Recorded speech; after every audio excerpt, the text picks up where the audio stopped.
Of the 5 elemental kings, the strongest one was the Gold King. He was a rank 3 martial king.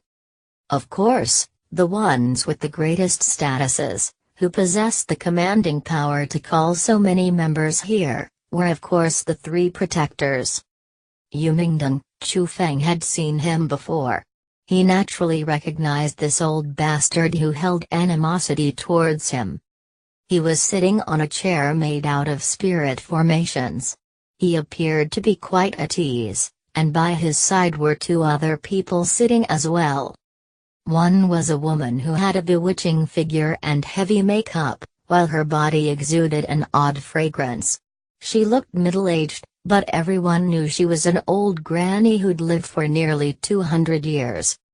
The other one was a white-haired old man who wore simple but fitting cloth clothing. He appeared quite ordinary, but within his gentle eyes was an indescribable fierceness. It let people know he was no kind pushover.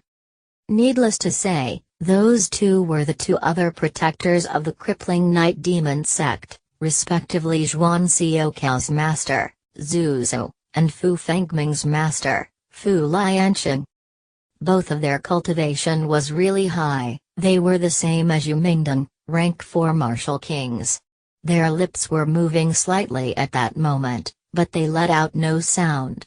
They were clearly using mental messages for some sort of discussion. However, rather than concentrating on these famous people, Chu Feng's gaze was focused more on the center of the palace, because there was one thing that lay there. A large black sword with an overbearing aura. It was the royal armament, the demon sealing sword. Chu Feng was now a person who possessed a royal armament. So, when he had a second glance at this demon sealing sword, he could feel its power. This royal armament indeed deserved to be called the king of royal armaments. An ordinary one was truly no match for the power this sword contained. The quality of this royal armament is definitely the highest possible.